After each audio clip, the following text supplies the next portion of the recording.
તમે ફેસબુક ચાલુ કરો તો હું આવી જઈશ, યુટ્યુબ ચાલુ કરો તો આવી જઈશ, અને મોબાઈલ નું વોટ્સઅપ ચાલુ કરશો ને તોય હું કોકના સ્ટેટસમાં તો આવી જઈશ. તો એનો મતલબ એવું નહીં કે પેલો સ્ટેટસ મૂકશે એટલે હું જોઉં છું.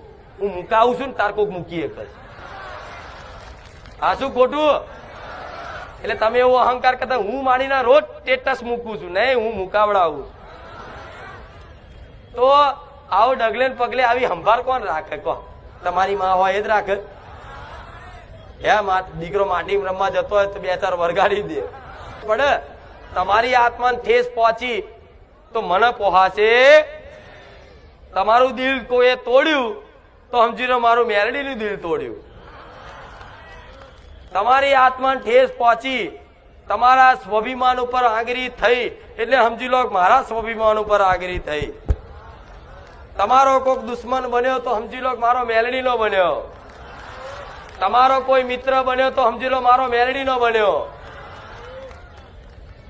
આવો પ્રેમ ના આવો હેત ના આવો લાડ કરવા વાળી માતા હજુ મારો અનુભવ પૂરતો થયો એટલે વાતો સારી લાગે છે. ખાલી વાતો અમલ કરી જોજો, પછી મારા વખાણ કરવા માટે તમારા શબ્દો પાછા પડશે. નહીં કરી શકો મારા વખાણ, નહીં બોલી શકો. તમારે બોલવા